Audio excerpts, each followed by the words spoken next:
Tuan-tuan, seorang pakcik di Bukit Sekilau, dia tukang gali kubur tuan-tuan. Pukul 2:30 pagi dia nak mengebumikan mayat seorang lelaki yang mati kemalangan di Jabur. Ya, 2:30 pagi tuan-tuan yang dirahmati Allah.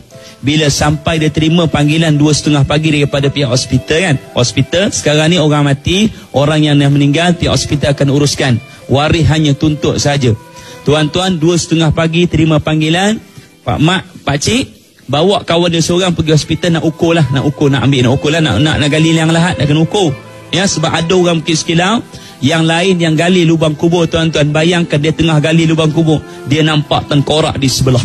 Bayangkan jadi macam tu tuan-tuan. Maknanya tuan-tuan, waktu tengah mula penggalian, dia gali lubang kubur tuan-tuan yang dirahmati Allah, sampai ke liang lahat. Liang lahat ni ada dua bentuk. Satu orang selalu buat L yang bentuk ke dalam, satu L yang lurus. Kalau kita berdiri atas kubur, kita boleh nampak L yang lurus. Dan kadang-kadang kalau di belah kampung, orang akan buat liang lahat tu L ke dalam. Betul kan? Maknanya tuan-tuan nak bagi tahu, 3 orang duduk dalam gali lubang kubur, 2 orang duduk atas nak sambut tanah. Waktu penggalian dimulakan, penggalian dimulakan sampai nak liang lahat tu L ke dalam tu tuan-tuan. Waktu orang tengah cangkul menggunakan tangkul yang pendek tuan-tuan, di tengah dalam liang lahat tu baru sesuku, tiba-tiba mata cangkul tu dia berlaga pada seolah-olah berlaga seperti berlaga pada batu. Bila berlaga pada batu, makna kita boleh bayangkan mata cangkul berlaga dengan batu, maka bunyi dia macam mana, betul kan? Dan seolah-olah seperti bunyi bila berlaga mata tu dengan batu tu, seperti seolah bunyi cermin yang pecah. Jadi semakin lama dia gali, makin dalam. Untuk liang lahat tu tiba-tiba dia nampak macam benda yang berwarna hitam. Berwarna hitam tuan-tuan, ni cerita betul ni, saya tak tipu. Untuk pesanan saya tuan-tuan. Jadi bila dah ada nampak warna hitam tu, pihak yang menggali tu, pakcik tu kata, kita kambuh balik tanah. Kita kambus balik tanah, kita kata pergi tempat lain lah. Kita cukup jangan gali di sini. Tuan-tuan bayangkan tengah gali, siap lagi sikit lagi nak gali liang lahat. Bila nampak benda warna hitam, terus tak gali. Bila tak gali tuan-tuan yang dirahmati Allah, pakcik tu kata, kita pergi jauh sikit, 100 meter kita tukar tempat. Ke bumi balik, kambuh balik tanah. Orang kambuh balik tanah tuan-tuan, kambuh balik tanah. Dia pergi sejauh 100 meter daripada tanah yang pertama, lubang kubur pertama. Pergi 100 meter jauh sikit daripada lubang kubur pertama, buat penggalian kali yang kedua. Tuan-tuan, penggalian lubang kubur yang kedua dimulakan. Dia gali tuan-tuan lubang kubur kali yang kedua, dia gali. Sampailah ke liang lahat tuan-tuan yang dirahmati Allah. Dengan jelas kali ni, tadi dia gali liang lahat tu sesuku, kali ni tengah sikit tuan-tuan. Bila dia gali sampai tengah tuan-tuan, memang penuh dengan jelas. Di seluruh liang lahat sampai tengah tu, daripada awal sampai tengah tu tuan-tuan, memang penuh dengan warna hitam panjang. Semakin dia gali tuan-tuan, kedengaran seperti bunyi tuan-tuan, hembusan nafas daripada dalam tu tuan-tuan, seperti bunyi hembusan yang cukup kuat. Seperti bunyi angin yang ribut tuan-tuan. Semakin kuat dan semakin kuat. Tuan-tuan, pakcik tu kata, kita kambus balik tanah. 2 kali tuan-tuan, dari kali lubang kubur tuan-tuan di Bukit Sekilau. 2 kali tuan-tuan kambuh balik tanah. Bila kambuh balik tanah tuan-tuan, kali ni tiba-tiba waris telefon, dia kata minta tolong cepat sikitlah gali lubang kubur sebab mayat dah lama meninggal. 2:30 pagi tuan-tuan, mayat meninggal tuan-tuan. Dah pukul berapa? 6:30 gali. 6:30 gali kalau 2-3 jam tuan-tuan, satu lubang. Tuan-tuan bayangkanlah pukul berapa nak kebumikan mayat. Kita ni tuan-tuan, bila kita akan mati tuan-tuan yang dirahmati Allah, kata guru kami tuan-tuan, kita semua manusia, kita akan mati. Jangan takut, dia kata. Yang kita nak kena takut ialah macam mana kita mati menghadap Allah Subhanahu Wa Taala. Itu yang kita nak kena takut. Sebab tu siapa pun kita, hebat mana pun kita, jangan takut untuk kita mati. Yang kita nak kena takut macam mana kita nak mati menghadap Allah Subhanahu Wa Taala. Kita boleh sebut tak kalimah la ilaha illallah? Orang pandang kita dengan pandangan yang buruk, itu pedulikan, sebab kita hidup kerana Allah Taala. Betul kan? Pasal kita hidup kerana siapa? Kerana Allah Subhanahu Wa Taala. Jangan fikir pasal orang lain. Kena ingat tu. Bila dah kata jangan tanam kat situ, biar waris dia telefon dah kata, okey, ni mayat dah lama sangat ni tuan-tuan. Mayat dah lama sangat ni. Lubang kubur dah jadi macam tu. Kambuh balik tanah. Cambuh lubang kubur yang kedua.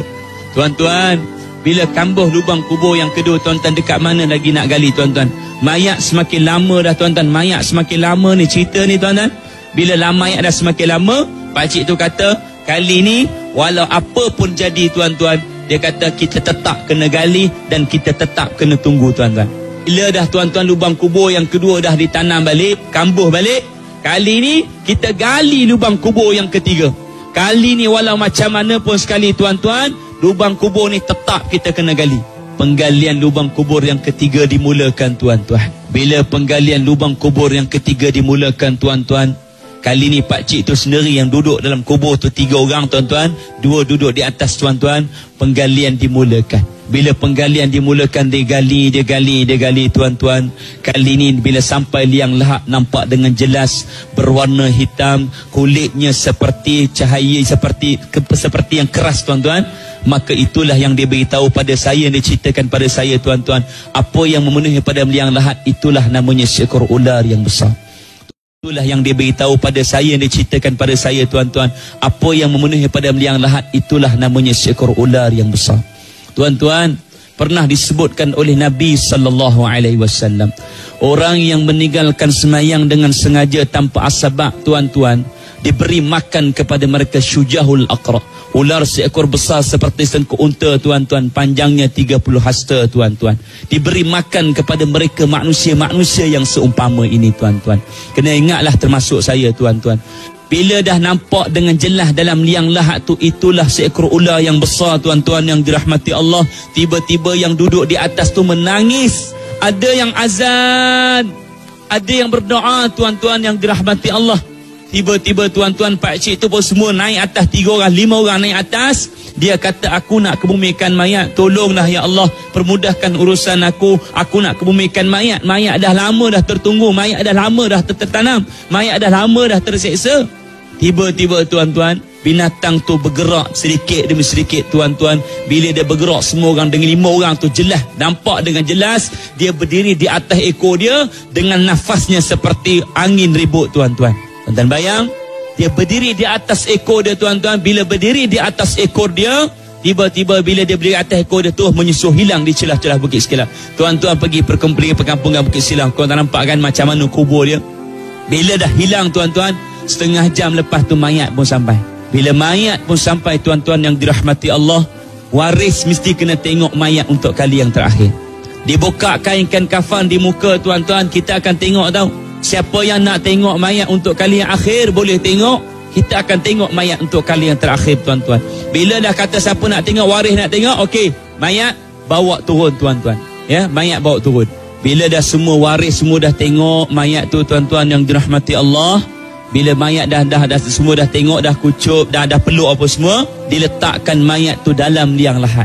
Tuan-tuan, waktu orang sedang meletakkan mayat ke liang lahat, muka kita ni, dahi kita, hidung kita, mulut kita tuan-tuan akan bercium dengan tanah. Kerana manusia asalnya daripada tanah dan kemudian dia akan kembali daripada tanah. Kemudian tuan-tuan, apabila diletakkan di belakang mayat tu dengan beberapa ketul tanah tuan-tuan yang dirahmati Allah, baru orang nak letakkan papan yang lahat tu tuan-tuan. Tiba-tiba dengan jelas orang nampak dengan jelas tuan-tuan, semua orang yang berada di situ, tiba-tiba orang nampak batuk makhluk yang namanya ular tadi, yang 5 orang tak cerita tadi, keluar daripada celahan-celahan lubang kubur tuan-tuan. Bila dia keluar begitu tuan-tuan, semua orang berlari jauh daripada lubang kubur, duduk tepi jalan, dekat tepi jalan Bukit Sekilau tu. Bila dah begitu tuan-tuan yang dirahmati Allah, 10 minit lepas tu sampai tuan-tuan, dia masuk terus. Bila sampai masuk terus tuan-tuan yang dirahmati Allah, orang tak tunggu lagi tuan-tuan. Bila orang dah tak tunggu lagi apa tuan-tuan, orang ambil tanah, orang terus kambus, ambil papan lahat tu terus tutup tuan-tuan. Ketika mana orang waris-waris ambil cangkul, ambil skop tuan-tuan, ditaburkan tanah tuan-tuan di atas liang lahat, di atas tanah kubur tu tuan-tuan. Tuan-tuan bayangkan, orang boleh mendengar seperti orang minta tolong tuan-tuan. Tolong tuan-tuan, orang minta tolong tuan-tuan. Bayangkan, orang boleh mendengar waktu orang tengah baca talqin tu, orang tengah baca tahlil, baca doa tuan-tuan, orang boleh mendengar seperti tulang yang patah sedikit demi sedikit sedikit demi sedikit tuan-tuan yang dirahmati Allah. Bila kita tanya tuan-tuan siapa dia tuan-tuan, ada pengajaran dia berkaitan dengan semayang tuan-tuan yang dirahmati Allah. Ya, kita tak mau cerita banyaklah, cuma kita nak bagi tahu pesanan pada saya tuan-tuan, Ramadan berlalu pergi, semayang jangan kita pergi sekali tuan-tuan. Ramadan akan datang di masa-masa yang akan datang, kita belum tentu bertemu dengan Ramadan akan datang tuan-tuan. Anggaplah kalau ini Ramadan terakhir untuk kita, jangan kita lupa bahawa kita juga akan kali terakhir bertemu dengan Allah Subhanahu Wa Taala, ya.